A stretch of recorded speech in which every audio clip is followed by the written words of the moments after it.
बिस्मिल्लाहिर्रहमानिर्रहीम। अस्सलाम वालेकुम। जैसे कि आप टाइटल में देख रहे हैं कि आज हम एडवर्ब के बारे में बात करेंगे। एडवर्ब क्या होते हैं, उनकी कितनी किस्में होती हैं, कहाँ पे जुमले के अंदर कहाँ पे इस्तेमाल होते हैं, ये सब बातें क्लियर करेंगे। लेकिन आखिर में एक आप सब लोगों के लिए एक ज़रूरी बात है कि क्विज़ भी होगा, तो आप आखिर तक देखिएगा ताकि आपको वर्ब के बारे में आप अच्छे तरीके से पहचान हो जाए और आप मुकम्मल इसके बारे में जान सकें कि क्या होते हैं, क्या किस्में हैं और किस तरह इस्तेमाल करना है। और ये वाली बात बहुत सारे लोगों के लिए मददगार होगी जो लोग एग्ज़ाम दे रहे हैं किसी भी लेवल का, या फिर ये है कि वो अपनी बिजनेस इंग्लिश में वो इन लफ्ज़ों का जो कि एडवर्ब्स कहलाते हैं इस्तेमाल करते हैं। तो देखिए, कोई भी कॉन्सेप्ट जब होता है तो उसके बारे में बात करने से पहले तो उसकी पहचान होती है कि ये इसकी ज़रूरत क्यों पड़ी। ये एक बहुत इंपॉर्टेंट क्वेश्चन है कि ज़रूरत क्यों है कि हम एडवर्ब के बारे में क्यों समझें। तो उस बारे में हम बात करते हैं। सबसे पहले डेफिनेशन से पहले हमने ये बात करनी बहुत ज़रूरी है। देखिए, जब आप कोई भी सेंटेंस बनाते हैं तो जैसे कि आपने पढ़ा होगा बचपन में, हमारी कुछ मिसालों में भी सुना होगा कि एक जुमला कैसे बनता है। क्योंकि जब आप तक जुमले की स्ट्रक्चर को नहीं समझेंगे, जुमले में पहले कौन सी चीज़ लगाई जाती है, बाद में कौन सी चीज़ लगाई जाती है, उसके बाद कौन सी चीज़ लगती है और उसकी तरतीब क्या होती है, तो फिर आपको एडवर्ब या किसी भी और कॉन्सेप्ट के बारे में समझ नहीं लगेगी। तो आज हमारा काम ये है कि इस जुमले की स्ट्रक्चर में वह एडवर्ब कहाँ पे आता है और क्यों आता है, ये समझे आप। तो आपने अभी तक जितने भी जुमले बनाए, आपने हज़ारों, सैकड़ों या हज़ारों जुमले देखे होंगे, पढ़े होंगे, सुने होंगे, बोले होंगे। तो उसमें आप ये देखिए कि दो चीज़ें आमतौर पे बहुत ज़रूरी होती हैं। वो कौन सी हैं? एक होता है सब्जेक्ट और एक होता है वर्ब। वर्ब हेल्पिंग वर्ब भी हो सकता है या रेगुलर वर्ब भी हो सकता है। तो सब्जेक्ट किसको कहते हैं? सब्जेक्ट में क्या क्या हो सकता है? मसलन आपका नाम सब्जेक्ट है, या he she it they you I we subject है। सब्जेक्ट कुछ भी हो सकता है, नाउन या प्रोनाउन, यानी कि आप किसी भी हालत में वो सब्जेक्ट के तौर पे हम ले सकते हैं। तो जहाँ तक वर्ब का ताल्लुक है, उसमें क्या होता है कि एक रेगुलर वर्ब भी हो सकता है जो कि कम, गो, स्लीप, वीप, बीट, प्ले, जो भी है, ये सारे के सारे वर्ब कहलाते हैं। कोई वर्ब भी हो सकता है, या फिर वो हेल्पिंग वर्ब भी हो सकता है। हेल्पिंग वर्ब किसको कहते हैं? मसलन ऑक्सिलरी वर्ब जिसको कहते हैं, उसको ऑक्सिलरी वर्ब के भी कहा जाता है। उसमें is, am, are, was, were, और उसके अलावा ये है कि ना, काम, can, could, shall, should, will, would, must, have to, ये सारे के सारी मिसालें आती हैं। तो बुनियादी तौर पे हमने ये कहा कि जब भाई कोई जुमला बनाते हैं तो उसके लिए दो चीज़ों की शर्त है, एक सब्जेक्ट है और एक वर्ब है। तो सब्जेक्ट और ऑब्जेक्ट के बारे में, ऑब्जेक्ट की ज़रूरत नहीं होती। कुछ जुमले ऐसे होते हैं जिसमें ऑब्जेक्ट की ज़रूरत है, बाकी जुमलों में ऑब्जेक्ट की ज़रूरत नहीं होती। लेकिन हम बुनियादी स्ट्रक्चर की बात कर रहे हैं यहाँ पे। बुनियादी एक जुमला जो होता है बिल्कुल सिंपल सा, उसमें सब्जेक्ट और वर्ब की ज़रूरत होती है। तो सब्जेक्ट और ऑब्जेक्ट के बारे में, सब्जेक्ट और वर्ब के बारे में हमने बता दिया कि सब्जेक्ट होता है नाउन या प्रोनाउन, वर्ब होता है रेगुलर वर्ब होता है, हेल्पिंग वर्ब या ऑक्सिलरी वर्ब्स कहला सकते हैं। अब आपको ये बात, जैसे कि हमने मिसालें यहाँ पे दी हैं कि जुमला क्या हो सकता है। फर्स्ट, मसलन खालिद प्लेस, ये एक मुकम्मल जुमला है, खालिद खेलता है। और उसके अलावा शी कम्स बैक होम और यू राइट, ये सारे के सारे तीनों के तीनों ये जुमले हैं। वैसे तो ये जुमले मुकम्मल हैं, इनको किसी भी और लफ्ज़ की ज़रूरत नहीं है अपना मतलब अदा करने के लिए। तो फिर एडवर्ब का क्या काम हुआ? देखिए, ऐड करते हैं, ऐड का मतलब होता है इजाफा करना। तो वर्ब के मतलब में इजाफा करता है, यानी कि आपको किसी भी काम के बारे में मज़ीद वजाहत, एक्सप्लेनेशन चाहिए, तो एडवर्ब का काम यह है कि वो वर्ब के मीनिंग को मज़ीद तफसील से बयान करें। ठीक है, वर्ब के मीनिंग को मज़ीद तफसील से बयान करे, उसके बारे में मज़ीद वजाहत करे कि कैसा है, कोई भी काम कर कैसा है ना, तेज़ी से है, जल्दी से है, आहिस्तगी से है, वगैरह वगैरह, बुरे तरीके से है, बेशुमार तरीके हैं, वो हम बोल सकते हैं कि काम कैसे हुआ। मसलन हम ये कह सकते हैं कि खालिद प्लेज वेल। इसी तरह she comes back home late. इसी तरह यू राइट बैडली। क्या मतलब हुआ कि हम जो भी यहाँ पे वर्ब हैं उनकी मजीद वजाहत के लिए हम एडवर्ब लगा रहे हैं। यानी पहले जुमले में क्या था, खालिद प्लेस, प्लेस प्लेस जो है वो वर्ब था, उसको वजाहत करने के लिए हमने वेल लगा दिया। ठीक है, वो कैसा प्ले करता है, अच्छा खेलता है। उसके बाद हमने क्या किया दूसरे जुमले में कि she comes back home late. तो कम्स जो है, कम्स बैक, कम्स जो है वो एक वर्ब है, उसको मज़ीद वजाहत करने के लिए, वो जल्दी आती है, लेट आती है, वगैरह वगैरह, जो भी वजाहत करने के लिए, तो वहाँ पे हमने ये एक एडवर्ब लगा दिया, यानी कि वर्ब की मज़ीद वजाहत हो गई। अब इसी तरह यू राइट बैडली या यू राइट नाइसली, जो भी आप लफ्ज़ लिखना चाहें कि आप कैसा लिखते हैं, यू राइट नाइसली। तो क्या मतलब हुआ कि वैसे तो जुमला एडवर्ब के बगैर भी मुकम्मल होता है, लेकिन जब वर्ब की, उस काम की मज़ीद वजाहत चाहिए होती है, आपको उस बारे में मज़ीद डिटेल से बयान करना होता है, आपने प्रॉपर तरीके से बयान करना होता है, तो फिर वहाँ पे एडवर्ब की ज़रूरत पड़ती है। तो इसका मतलब ये हुआ कि एडवर्ब क्या है, ये सवाल हम डेफिनेशन यहाँ पे क्लियर करते हैं। ज़रूरी नहीं कि आप डेफिनेशन को याद करें, लेकिन यहाँ पे लिखने का मकसद ये है, अगर आपको ज़रूरत पड़े कॉन्सेप्ट समझने की, आप दोबारा आएँ इधर और इसको अच्छे तरीके से समझने की कोशिश करें कि वह एडवर्ब या कोई भी और भी कॉन्सेप्ट ग्रामर का होता क्या है, इसका काम क्या होता है, किस तरीके से इस्तेमाल होता है। तो यहाँ पे हमने लिखा वर्ब एक ऐसा वर्ड है जो कि एक वर्ब के बारे में बात करता है, उसकी वजाहत करता है, या किसी और एडजेक्टिव की वजाहत करता है, या किसी दूसरे वर्ब के बारे में, एडवर्ब के बारे में बात करता है। ठीक है, इसका मतलब है ये ना सिर्फ वर्ब की वजाहत कर रहा है, बल्कि एडजेक्टिव के बारे में भी बात करता है, और किसी और एडवर्ब के बारे में भी, यानी कि दो एडवर्ब इकट्ठे भी हो सकते हैं। एक एडवर्ब की वजाहत करने के लिए दूसरा एडवर्ब भी आ सकता है। यानी कि ये बुनियादी तौर पे हेल्प करता है, सपोर्ट देता है, कोई भी कॉन्सेप्ट, कोई भी बात कर रहे हैं हम, उसकी मज़ीद वजाहत के लिए वर्ब के साथ भी आता है, एडजेक्टिव भी हेल्प भी करता है, और एडवर्ब की हेल्प भी, किसी और एडवर्ब की हेल्प भी कर सकता है। तो जहाँ तक अभी तक उम्मीद है कि आपको ये बात समझ आ गई होगी कि ये बुनियादी तौर पे इसका काम सपोर्ट का काम है, किसकी, वर्ब की, एडजेक्टिव की, या किसी और एडवर्ब की। तो इसकी किस्में कौन कौन सी होती हैं, ये हाउ की शक्ल में भी आ सकता है कि किस तरह, ये व्हेन की शक्ल में भी आ सकता है कि कब, टाइमिंग के बारे में बात की है, और वेयर की शक्ल में भी आ सकता है कि कहाँ पे, कौन सी जगह पे, लोकेशन के बारे में बात की है, और हाउ मच, कितना, मिकदार के बारे में बात कर रहे हैं। हाउ ऑफन क्या है, फ्रीक्वेंसी, कितनी दफ़ा, कितना और कितनी दफ़ा, यानी कि ये सारे के सारे जो है ना, ये एडवर्ब की किस्में हैं। तो इसकी मिसालें जो है ना हम आगे बता रहे हैं, लेकिन आप ये फ़िलहाल ये समझ जाइए कि वह एडवर्ब की कौन कौन सी किस्में होती हैं।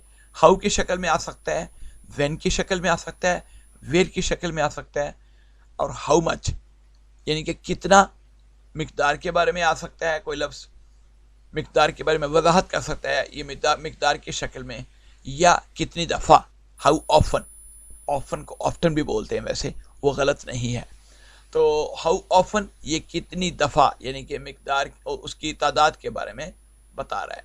तो ठीक है, वर्ब, एडवर्ब जो है ना वो किसी भी शक्ल में आ सकता है, और उसकी शक्लें कौन कौन सी होंगी, और जो इन how, when, where, how much, how often, जो इन किस्मों को जो लफ्ज शो करते हैं उसके बारे में हम अभी बात करते हैं।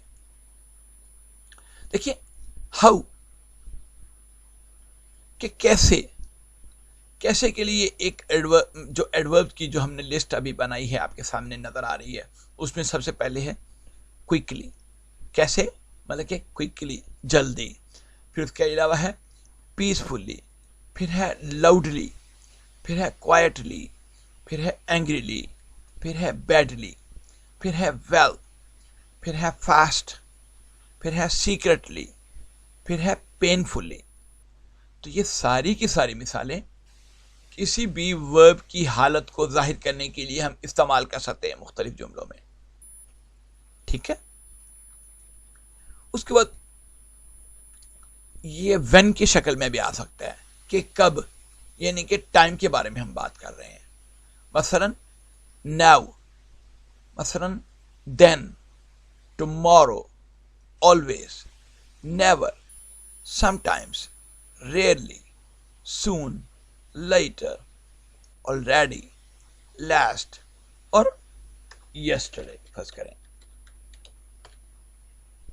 तो इसका मतलब क्या हुआ, जब हम when की बात करते हैं तो एडवर्ब इन जो जितनी भी ये मिसालें हमने यहाँ पे बताई हैं वो कोई भी मिसाल आप इस्तेमाल कर सकते हैं ज़रूरत के मुताबिक, जिस तरह की वजाहत आपको दरकार हो, वर्ब को जिस तरीके से आपने वजाहत करना हो, वर्ब को जिस तरीके से आपने एक्सप्लेन करना है, उसी हिसाब से आप इस लिस्ट में से कोई भी एडवर्ब उठाइए व्हेन का और इस्तेमाल कर लें, आप गलत नहीं होंगे इंशाल्लाह। अब वेयर जो है, यानी कि हम जगह के बारे में बात कर रहे हैं, वो एडवर्ब कौन कौन से होते हैं। वो एडवर्ब या तो इनसाइड हो सकता है, यानी कि जगह के बारे में बात की ना, तो इनसाइड हो सकता है, आउटसाइड हो सकता है, हियर हो सकता है, देर हो सकता है, यहाँ वहाँ, अप हो सकता है, ऊपर हो सकता है, डाउन हो सकता है, इनडोर्स हो सकता है, आउटडोर्स हो सकता है जो कि मैंने नहीं लिखा, नियर बाई नज़दीक हो सकता है, फार हो सकता है, टूवर्ड्स हो सकता है। ये सारे के सारे एडवर्ब वेयर को, यानी कि लोकेशन की बात कर रहे हैं, लोकेशन की वजाहत कर रहे हैं। जब आपने लोकेशन की वजाहत करनी हो तो आप इसमें से जो भी ज़रूरत के मुताबिक कोई सा भी एडवर्ब आप इस्तेमाल कर सकते हैं वर्ब के साथ। और हाउ मच, कितना, यानी कि कितनी मिकदार के बारे में बात हो रही है, उसके एडवर्ब्स कौन कौन से हो सकते हैं। पहली बात तो यह है क्वाइट, उसके बाद फेयरली, फिर टू, फिर एनॉर्मसली, फिर है एंटायरली, फिर वेरी है, एक्सट्रीमली है, रादर है, ऑलमोस्ट है, एब्सोल्यूटली, फिर जस्ट। ये सारे के सारे हाउ मच, यानी कि कितनी मिकदार, वो वाले एडवर्ब्स हैं। यहां पे देखिए हाउ ऑफन या हाउ ऑफ्टन, जो भी लगाएंगे दोनों दुरुस्त होंगे, यानी कि ये फ्रीक्वेंसी के बारे में बात कर रहे हैं कि क्या मतलब, ये कितनी दफ़ा के बारे में बात कर रहे हैं, हर कितनी दफ़ा। मसलन ऑलवेज या नेवर, समटाइम्स, ऑफ्टन या often, frequently, normally, usually, occasionally, seldom, rarely, never, regularly. जो भी हम ये लफ्ज़ बोल रहे हैं ये सारे के सारे हाउ ऑफन को वजाहत करते हैं, हाउ ऑफन के बारे में ये वर्ड्स एडवर्ब्स हैं। तो देखिए एडवर्ब्स की मिसालें हमने देख ली, एडवर्ब्स होता क्या है, मिसालें क्या हैं, ये हमने सारी की सारी बात एक लंबी चौड़ी लिस्ट में देख ली। लेकिन उसके बाद अगला ज़रूरी सवाल ये है कि जब आपने इन एडवर्ब्स के बारे में बात करनी है, ये लगाना कैसे है, इसकी तरतीब कैसे होगी एक जुमले में। देखिए जब तक आपको ये नहीं मालूम होगा वोकैबुलरी तो वो आप जो है वो पढ़ लेंगे कि हमने ये वोकैबुलरी याद कर ली, एडवर्ब के बारे में बात कर ली, एडजेक्टिव जो है ना हमने जहन में बिठा लिए, हमने याद कर लिए, लेकिन वो कहाँ पे लगेंगे ये सवाल उसके बाद सबसे ज़रूरी है। अगर आप वो सही तरीके से नहीं लगाएंगे, कहीं पे उनकी प्रॉपर प्लेसमेंट या कहाँ पे उनकी जगह है, तो इसके बारे में आप, इसका मतलब है कि आपका जुमला गलत होगा। अगर आप वो सही तरीके से नहीं लगाएंगे। तो हमने बुनियादी तौर पे अगले जो पेजेस में हमने उसके बारे में बात करनी है।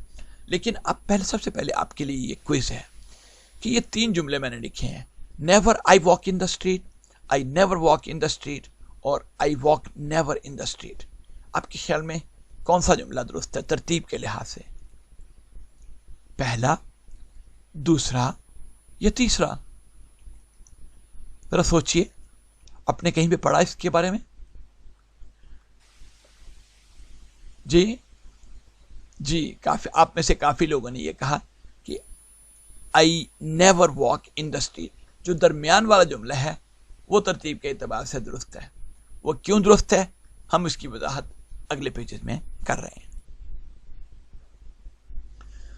तो यहां पे हमने आज जो एडवर्ब्स ऑफ फ्रीक्वेंसी है, हाउ ऑफन, उन एडवर्ब्स के बारे में बात करनी है। Always, sometimes, often, frequently, normally, usually, occasionally, seldom, rarely, never. ये कौन कौन से होते हैं? जैसे कि यहां पे लिखा हुआ है कि नेवर, यानी कि आप वो काम कभी भी नहीं करते, 0% चांस है। इधर आपने लिखा हुआ ऑलवेज, इसका मतलब है वो 100% है। वो जो भी आप काम कर रहे हैं उसके बारे में 100% है। रेयरली और फिर सेल्डम का मतलब क्या है? 10 to 20% आप के बारे में आप बात कर रहे हैं। समटाइम्स 50-50 है, कभी करते हैं कभी नहीं करते। ऑफन का मतलब है 60, 70, 80% यूजुअली जो आप बात कर रहे हैं। तो यहाँ पे ये बुनियादी तौर पे इसकी कितनी स्ट्रेंथ है, 0% है या 0 से लेके 50% के अंदर फॉल करती किसी न किसी जगह पे, या 50% से ज़्यादा वो 100% के दरमियान आती है। ये फिर आपने ये समझना होगा इन लफ्ज़ों को अलहदा से कि आप जब आप कोई भी किसी भी वर्ब की वजाहत करते हैं तो वो किस हद तक ये जो है ना वो काम को वजाहत कर सकते हैं। उसमें से इसका मतलब ये हुआ आप कौन सा एडवर्ब लगाएंगे, ये डिपेंड करता है कि वो कितने % वो काम हो रहा है। अब आइए देखिए कि जो फ्रीक्वेंसी के एडवर्ब्स होते हैं ये कहाँ कहाँ पे लगाए जाते हैं, किस तरीके से इस्तेमाल होते हैं। जुमले के शुरू में इस्तेमाल होते हैं, वर्ब के शुरू में इस्तेमाल होते हैं, या वर्ब के से पहले इस्तेमाल होते हैं, या वर्ब या किसी और लफ्ज़ के दरमियान में इस्तेमाल होते हैं। ये आज अभी ये बात हम क्लियर करते हैं। तो आपको याद होगा एक लेसन में हमने टू बी के बारे में पढ़ा था कि टू बी क्या होता है। टू बी बुनियादी तौर पे इज, एम, आर, वॉज, वर, ये सारे के सारे होते हैं। तो जब कोई जुमले में इज, एम, आर, वॉज, वर की कोई ना कोई शक्ल आ जाए, इनमें से कोई भी शक्ल आ जाए, यानी कि टू बी की कोई भी शक्ल हो, तो हमेशा ये आप जहन में रखिए, अगर आपने एडवर्ब लगाना है तो वो टू बी की जो भी फॉर्म होगी उसके बाद में आएगा, आफ्टर टू बी होगा। मसलन I am always on time, I am always on time, I always am on time नहीं होगा, बल्कि वो इज, एम, आर या टू बी की जो भी शक्ल थी उसके बाद आया ये एडवर्ब। इसी तरीके से he was never rude to me, he was never late from the class. इसकी बेशुमार सेंटेंसेस एग्जाम्पल्स हो सकती हैं, लेकिन बात यहाँ पे यह याद रखने वाली है कि टू बी की कोई भी शक्ल वर्ब की आएगी तो हमेशा हमेशा हमेशा, ये इसकी कोई एक्सेप्शन नहीं है, हमेशा ये एडवर्ब जो है वो उसके बाद ही इस्तेमाल होगा, पहले नहीं इस्तेमाल होगा। जो बाकी के रेगुलर वर्ब्स हैं, स्लीप, वॉक, कम, गो, राइट, रीड, स्पीक, ये सारे के सारे रेगुलर वर्ब्स होते हैं। तो रेगुलर वर्ब्स के बारे में जब हम बात करते हैं तो उससे पहले आता है, उन वर्ब्स से पहले आता है एडवर्ब। मसलन आई, फर्ज करें एक जुमला होता आई अराइव ऑन टाइम, इसके बारे में आपने बात करना है कि मैं अक्सर औकात पहले आता हूँ, तो फिर कहाँ पे इस्तेमाल करेंगे एडवर्ब? ये यूजुअली वो यहाँ पे इस रूल के मुताबिक वो वर्ब से पहले इस्तेमाल करेंगे। I usually arrive on time, she always speaks the truth.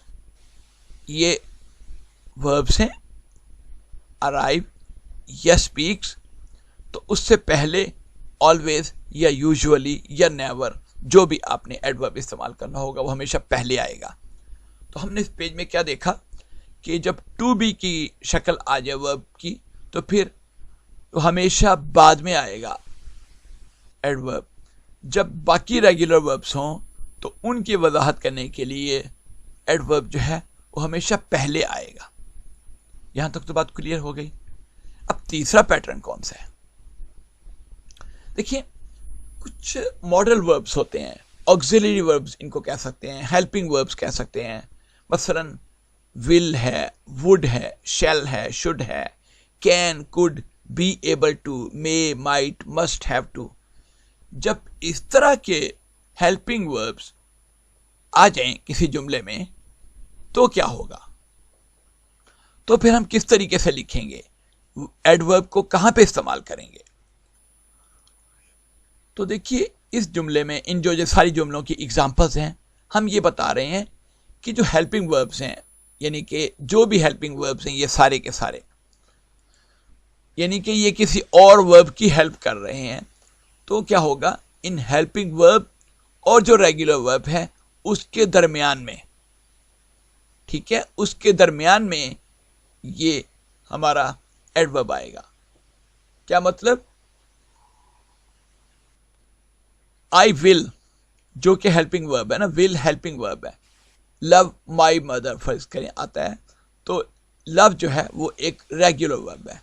Regular verb और हेल्पिंग वर्ब के दरमियान में हम लगाएंगे ये इस एडवर्ब को। मसलन he has always been an amazing person. यहां पे क्या हुआ कि हैज के बाद ऑलवेज लग गया, और बीन जो है वो एक और रेगुलर वर्ब है जो कि हमने यहां पे लगा लिया कि ना, रेगुलर वर्ब और हेल्पिंग वर्ब के दरमियान में हमने ऑलवेज लगा दिया, राइट, एडवर्ब लगा दिया। इसी तरह you should look both ways. Look है एक रेगुलर वर्ब, तो शुड है एक हेल्पिंग वर्ब, तो हमने इन दोनों के दरमियान में ऑलवेज लगा दिया, या नेवर, या जो भी आप इस्तेमाल करना चाहें, वो एक अलग इशू है। अब यहां पे क्या है, यू कैन, कुड हो सकता था, कैन हो सकता था, वगैरह वगैरह। यू कैन कॉल मी फर्ज करें, यहां पे हमने एडवर्ब लगाना है, तो हम क्या करेंगे, इस हेल्पिंग वर्ब और रेगुलर वर्ब के दरमियान में हम एडवर्ब लगाएंगे। You can always call me. इसी तरह we could always leave early. My friend would always visit me at my home. तो आपको समझ आ गई कि जब आप हेल्पिंग वर्ब इस्तेमाल करते हैं जो दूसरे वर्ब को, रेगुलर वर्ब को सपोर्ट कर रहे हैं, हेल्प कर रहे हैं, तो फिर हेल्पिंग वर्ब और रेगुलर वर्ब के दरमियान में आएगा एडवर्ब आपका। यहां तक तो उम्मीद है आप बात समझ गए होंगे। अब आखिरी जो चीज़ है जिसके बारे में हम बात कर रहे हैं वो ये है कि ये एक क्विज है आपके लिए छोटा सा। आपने मुझे बताना है कि ये एडवर्ब्स जो तीनों हमने मिसालें दी हैं एडवर्ब्स की, कि कहाँ कहाँ पे वो पहले आएंगे या दरमियान में आएंगे या आखिर में आएंगे, मतलब कि वर्ब के हवाले से, वो उन मिसालों को, उस बात को मद्देनजर रखते हुए आपने मुझे यहाँ पे बताना है कि ये जो रेगुलर वर्ब्स, जो एडवर्ब जो दाएं हाथ पे आपको दिखाई दे रहे हैं, राइट हैंड पे, वो कहाँ पे इस्तेमाल होंगे। मसलन हमने पहले आप ये बात आप जरा दोहरा लें कि जो रेगुलर वर्ब्स जो होते हैं उनसे हम पहले इस्तेमाल करते हैं एडवर्ब। जो हेल्पिंग वर्ब्स होते हैं, यानी कि जो टू पार्ट वर्ब्स होते हैं, मसलन I can go to school, तो कैन और गो रेगुलर वर्ब हुआ, कैन जो है वो हेल्पिंग वर्ब हुआ। तो उसमें क्या, उस सूरत में क्या होता है कि दरमियान में इस्तेमाल होते हैं, दोनों रेगुलर वर्ब और हेल्पिंग वर्ब के दरमियान में इस्तेमाल होगा एडवर्ब। तो जब टू बी की शक्ल आ जाएगी is am are was were, तो वहां पे वो इज एम आर के बाद इस्तेमाल होंगे एडवर्ब्स। आइए हम देखते हैं मिसालों में क्या लिखा है। It's great to see you. ये जवाब देने से पहले आप ये देखिए कि इसमें ये इज जो है वो टू बी की शक्ल है ना, तो टू बी के बाद हमने क्या कहा था कि बाद में इस्तेमाल होते हैं। क्या मतलब it's always great to see you. हमने रेगुलर वर्ब जो है वो हमने यहां पे लगाया। अब यहां पे देखिए, she checks her email at noon. तो ये चेक्स जो है वो वर्ब है, तो ये कौन सा वर्ब है? रेगुलर। ठीक है, तो जब रेगुलर वर्ब आ गया तो फिर हमने यहां पे ये बताया था कि बिफोर, उससे पहले लगता है।